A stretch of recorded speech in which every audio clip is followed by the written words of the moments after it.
अस्सलाम वालेकुम बेटा।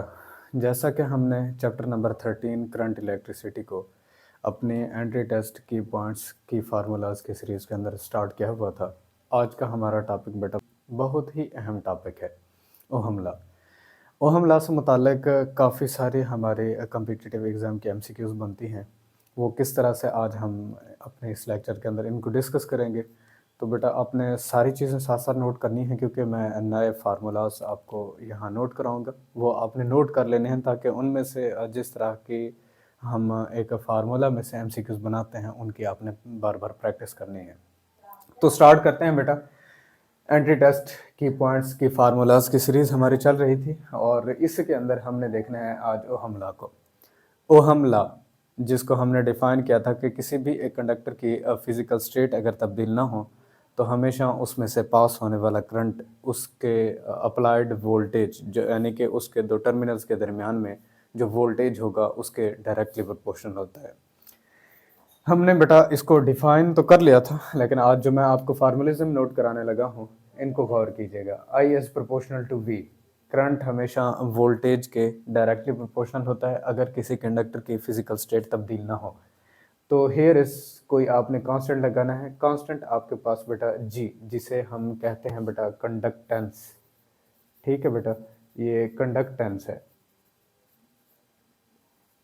अब अगर conductance reciprocal of the resistance था बेटा, ठीक है, 1/r इसका फार्मूला उसको पुट करें तो I बराबर होगा बेटा 1/r डॉट वी, या simply V is equal to IR। ये हमने ओहम लॉ पढ़ा हुआ है। अब इसके अंदर गौर कीजिएगा, अगर तो आपको कंडक्टेंस और वोल्टेज का ग्राफ दे दिया जाए तो इनका एरिया किस चीज़ को रिप्रेजेंट करेगा? करंट को। ये मैं सिखा चुका हूँ आपको। इसी तरह से बेटा आपके पास करंट और वोल्टेज ग्राफ हों और करंट को आप वाई एक्सिस के ऊपर रखें और वोल्टेज को एक्स एक्सिस के ऊपर रखें, तो इन दोनों का स्लोप आपको क्या बताएगा? कंडक्टेंस। तो ये ग्राफ आपके कैसे बन सकते हैं? फिर इसी तरह से तो करंट की वैल्यूज़ बता दी जाए, आपको एक वोल्टेज की वैल्यू बता दी जाए, दूसरी वोल्टेज की वैल्यू क्या होगी अगर कंडक्टेंस को कांस्टेंट रखा जाए। इसी तरह से अगर आप वोल्टेज को कांस्टेंट रखते हैं, कंडक्टेंस और करंट के दरमियान में ये रिलेशन बना लीजिए। तो नंबर ऑफ फिजिकल रिलेशंस बन सकते हैं यहाँ पर, जिनके लिहाज से हम अपनी एमसीक्यूज़ को बारहा डिस्कस करते रहे हैं। अब इधर आ जाए, अगर तो बेटा आप वोल्टेज को कांस्टेंट रखते हैं करंट और रेजिस्टेंस के दरमियान में ताल्लुक को देखें, लेकिन यहाँ पर एक बात को नोट रखना है अगर तो फिजिकल स्टेट ऑफ कंडक्टर तब्दील नहीं होती तो कभी भी जो करंट है ये रेजिस्टेंस को अफेक्ट नहीं करता। रेजिस्टेंस आपके पास कांस्टेंट रहती है। तो ये बात नोटिस में रखनी है कि ये रेजिस्टेंस कांस्टेंट है, आप इसके साथ रिलेशन नहीं बना सकते। हाँ, करंट और वोल्टेज के दरमियान में रिलेशन ज़रूर बना लीजिए। अब इसके बाद बेटा हमने एक रिलेशन पढ़ा था पोटेंशियल का। Electric field as a potential gradient V divided by R आप इसको लिखें, या V divided by length of the conductor. इसी फार्मूला को बेटा रीअरेंज कर लें। अगर आप V की वैल्यू को कैलकुलेट करेंगे EL लिखा जाएगा। मैंने यहाँ पर इसकी वैल्यू को रिप्लेस किया हुआ है। अगर तो वो आपको फील्ड और लेंथ ऑफ द कंडक्टर बता देता है, तब भी आप इस फार्मूला को बेटा इस्तेमाल कर सकते हैं। तो ये फार्मूला लाजमी नोट रखिएगा अपने पास। और दूसरी तरफ वैसे भी आपके पास बेटा IR था, मतलब करंट और रेजिस्टेंस का हासिल ज़रा। अब रेजिस्टेंस हम इसी चैप्टर नंबर 13 के अंदर बेटा इसके फार्मूला को पढ़ चुके हैं। रो L/A इसका रिलेशन हमारे पास था। इस रेजिस्टेंस के रिलेशन को यहाँ पर रिप्लेस करेंगे तो EL इलेक्ट्रिक फील्ड और लेंथ ऑफ द कंडक्टर का प्रोडक्ट बराबर होगा बेटा करंट को रेजिस्टेंस की वैल्यू से मल्टीप्लाई कर देंगे। अब गौर कर लें, लेंथ दोनों तरफ मौजूद हैं, लेंथ को कैंसल आउट कर दें, जबकि आपके पास E का रिलेशन रहेगा I/ρ/A। अगर तो आपको कंडक्टर की रेजिस्टिविटी बता दी जाती है, एरिया ऑफ द कंडक्टर बता दिया जाता है, और आपको करंट प्रोवाइड कर दिया जाता है, तो कितनी कुछ इलेक्ट्रिक फील्ड होगी उस कंडक्टर की, वो भी आप कैलकुलेट कर सकते हैं। अगर एरिया, रेजिस्टिविटी और आपको इलेक्ट्रिक फील्ड की वैल्यू बता दी जाती है, तो उसमें से कितना कुछ करंट पास कर रहा है वो भी आप बता सकते हैं। अब कुछ कांस्टेंट बना लें, बाकी फिजिकल क्वांटिटीज़ के दरमियान में ताल्लुक को देख लें।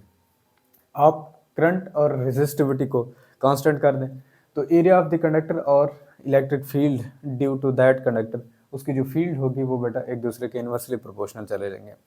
तो इनका ग्राफ किस तरह का होगा। अगर दो एरिया की वैल्यूज़ आपको दे दी जाए, एक इलेक्ट्रिक फील्ड की वैल्यू दे दी जाए तो दूसरी इलेक्ट्रिक फील्ड की वैल्यू क्या होगी, इनका ग्राफ किस सूरत, क्या कुछ शक्ल इख्तियार करेगा, क्या हम उसे नाम देते हैं, ये सारी एमसीक्यूज आपने बारहा करनी है।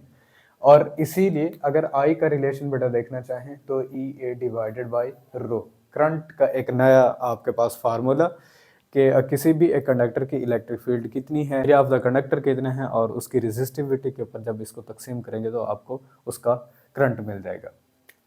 अब दूसरी बात बेटा कि अगर अक्रॉस द रेजिस्टर, किसी एक रेजिस्टर को हमने सेल या बैटरी से बेटा कनेक्ट किया हुआ है, तो इस तरह के रेजिस्टर के अक्रॉस हमने दूसरा फार्मूला पढ़ा था, V is proportional to the I passing through that resistor, कि इस रेजिस्टर के दो टर्मिनल्स के दरमियान में जो पोटेंशियल डिफरेंस होगा वो हमेशा इसमें से पास करने वाले करंट के डायरेक्टली प्रोपोर्शनल होता है, अगर तो इसकी फिजिकल स्टेट में तब्दीली ना आए, मतलब इसके टेम्परेचर, इसके क्रॉस सेक्शनल एरिया, इसका जो ये रेजिस्टेंस है, इनके अंदर अगर फ़र्क नहीं आता तो ये एक दूसरे के डायरेक्टली प्रोपोर्शनल है। अब कांस्टेंट लगाएं, कांस्टेंट की जगह पर आप रेजिस्टेंस को इस्तेमाल कर सकते हैं। ये दोनों फार्मूला हमने देखे थे। अब रेजिस्टेंस जिसका यूनिट है बेटा आपके पास SI ओहम, ओहम इसका यूनिट आप डिस्कस करते हैं।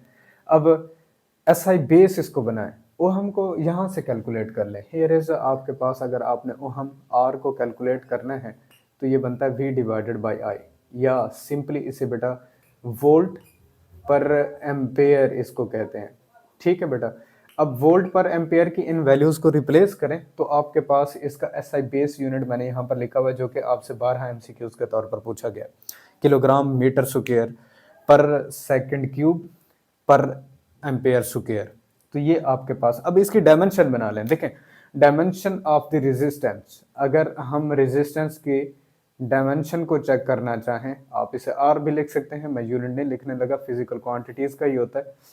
आपके पास इक्वल रहेगा किलोग्राम मैस के लिए कैपिटल M इसको लिखेंगे, और मीटर हमेशा लेंथ के लिए, और इसका स्क्वायर है सेकंड टाइम के लिए बेटा, और -3 इसकी पावर है। एम्पेयर वैसे करंट के लिए बोला जाता है, तो करंट के लिए आप वैसे ही I लिखते हैं, तो I और इसका -2, तो ये आपके पास इसकी डायमेंशन बन जाती है, जो कि MCQs के तौर पर आपसे पूछी जाती है। अब एक बात जहन में रखिएगा, अगर तो फिजिकल स्टेट ऑफ कंडक्टर तब्दील नहीं होती, मैं अभी बार बार ये लफ्ज़ इस्तेमाल कर रहा हूँ कि रेजिस्टेंस हमेशा V और I से इंडिपेंडेंट होती है, मतलब कि V वोल्टेज अप्लाई जो आपने किया हुआ है और जो करंट इसमें से पास कर रहा है, इन दोनों के ऊपर डिपेंड नहीं करता, अगर तो फिजिकल स्टेट तब्दील नहीं होती। तो ये MCQs बनाई हुई है आपके। इसके बाद बेटा कुछ हमारे पास थे ओहमिक कंडक्टर्स, वो कंडक्टर जो कि ओहम लॉ को फॉलो करते हैं, और उनका हमने ग्राफ देखा था कि एक लीनियर ग्राफ होता है। इनके अंदर कुछ एग्जांपल्स आपने जहन में रखनी है जो बार हाँ आपको घुमा भी देती हैं आपके MCQs के अंदर, तो इन एग्जाम्पल को नोट करके रखें, आपकी वो MCQs इंशाल्लाह कवर हो जाएंगे। सबसे पहले ohmic devices obeys ohm law, हमने इनको देखा था। फिर इनकी दूसरी प्रॉपर्टी हमने अपने लेक्चर में डिस्कस की थी कि शो लीनियर ग्राफ, के ग्राफ इनका जो होता है बेटा वो I और V के दरमियान में, VI ग्राफ बेटा ये straight line passing through the centre होता है, इस तरह का ग्राफ दिखाते हैं। हमेशा किसी भी ओहमिक डिवाइस के लिए देखेंगे उसकी रेजिस्टेंस और उसकी कंडक्टेंस ये हमेशा कांस्टेंट रहती हैं, अगर तो उसकी फिजिकल स्टेट तब्दील ना हो, जैसा कि बेटा आपके पास आयरन है। और एक बात और भी जहन में रखिएगा, जितनी भी हमारे पास ओहमिक कंडक्टर्स हैं इनको एक और नाम दिया जाता है, इनको कहते हैं बाइलेटरल, इनको बेटा नाम देते हैं बाइलेटरल। बाइलेटरल से मुराद क्या है कि दोनों एंड से फ्लो कराने वाला, मतलब ऐसे डिवाइसेस जिनके लिए करंट, वोल्टेज और पावर की मेजरमेंट के लिए हम जिनको इस्तेमाल करते हैं उनको बेटा नाम दिया जाता है बाइलेटरल। दोनों एंड से किसी एक फिजिकल क्वांटिटी को या किसी भी एक चीज़ को फ्लो कराने वाले, इनको बाइलेटरल कहते हैं। जैसे कि आयरन, कॉपर है, स्टील है हमारे पास, कार्बन रेजिस्टर्स हैं हमारे पास, कैपेसिटर्स हो गए बेटा, इंडक्टर्स हो गए, इनकी रेजिस्टेंस और इनका जो करंट है जो इनमें से पास कर रहा है ये कभी भी तब्दील नहीं होते विद द पोलैरिटी। पोलैरिटी के तब्दील हो जाने की वजह से कभी इनके अंदर चेंज नहीं आता, पोलैरिटी के चेंज मतलब कि अगर आप इनके ऊपर बेटा एसी सिग्नल भी अप्लाई कर देंगे डीसी के अलावा, कुछ तो ऐसे कंपोनेंट्स हैं जिनमें से डीसी तो पास ही नहीं करता, कुछ ऐसे कंपोनेंट जिसमें से डीसी होता भी है, लेकिन अगर आप उनके ऊपर एसी अप्लाई कर रहे हैं स्पेसिफिकली तौर पर स्पेशल कंडीशंस के ऊपर, तो उस वक्त पोलैरिटी की तब्दील हो जाने की वजह से इनकी रेजिस्टेंस और करंट में कोई फर्क नहीं आता। फिर इसके बाद हमारे पास है बेटा नॉन ओहमिक। नॉन ओहमिक ऐसे कंडक्टर्स जो कि वो हम लॉ को फॉलो नहीं करते। फिर इनके ग्राफ को हमने देखा था बेटा नॉन लीनियर होता है। दो ग्राफ आपकी बुक के अंदर डिस्कस कराए गए थे। एक तो बेटा आपके पास किसी एक डायोड के लिए था, डायोड के लिए इस तरह का आपने ग्राफ देखा था वहाँ पर, ये इस तरह का। जबकि दूसरा एक आपके पास था फिलामेंट के लिए, और फिलामेंट के लिए बेटा आपका जो ग्राफ है वो मैं यहाँ पर ड्रा कर देता हूँ। फिलामेंट के लिए बेटा ग्राफ आपने देखा था कि कुछ हद तक तो ये इस प्रोपोर्शनल लाइन को तो फॉलो कर रहा होता है, यानी कि इस प्रोपोर्शनैलिटी के साइन को लीव कर देता है। तो ये हमारे पास था फिलामेंट के लिए। अब तीसरी प्रॉपर्टी बेटा, रेजिस्टेंस और कंडक्टेंस कभी भी सेम नहीं रहते किसी भी एक नॉन ओहमिक कंडक्टर के लिए। और इनकी मिसालें हमारे पास बेटा टंगस्टन हो बल्ब, डायोड हो गए हमारे पास, ट्रांजिस्टर हो गए हमारे पास, ऑपरेशनल एम्पलीफायर हो गए, वैक्यूम ट्यूब्स हो गई हमारे पास, थर्मिस्टर्स हो गए। तो ये सारे के सारे बेटा नॉन ओहमिक डिवाइसेस हैं। उनकी वजह कि बेटा इनकी रेजिस्टेंस और इनके करंट के अंदर हमेशा पोलैरिटी की तब्दीली की वजह से ये रेजिस्टेंस भी अपनी बदलते हैं और इनके करंट के अंदर भी वैल्यू में तब्दीली आती है। तो ये कुछ एग्जांपल जहन में रखिएगा। इन डिवाइसेस को नाम दिया जाता है यूनिलेटरल, यूनिलेटरल का नाम दिया जाता है। ठीक है बेटा, जितने भी यूनिलेटरल डिवाइसेस हैं वो नॉन ओहमिक, और जितने भी बेटा अब बायलेटरल डिवाइसेस हैं वो राउंड अबाउट, अगर उनकी फिजिकल स्टेट्स तब्दील ना हो, वो ओहमिक मान जाते हैं। तो ये था हमारा एक छोटा सा टॉपिक जिसके अंदर हमने ओहम लॉ को डिस्कस करना था। इसके अंदर मैक्सिमम जो आपकी एमसीक्यूज बनती हैं बेटा, वो इन्हीं ही पॉइंट में से आपकी एमसीक्यूज बनती हैं। इंशाल्लाह अपने नेक्स्ट लेक्चर के साथ हाजिर होंगे, तब तक के लिए इजाज़त दीजिए। अल्लाह हाफ़िज़।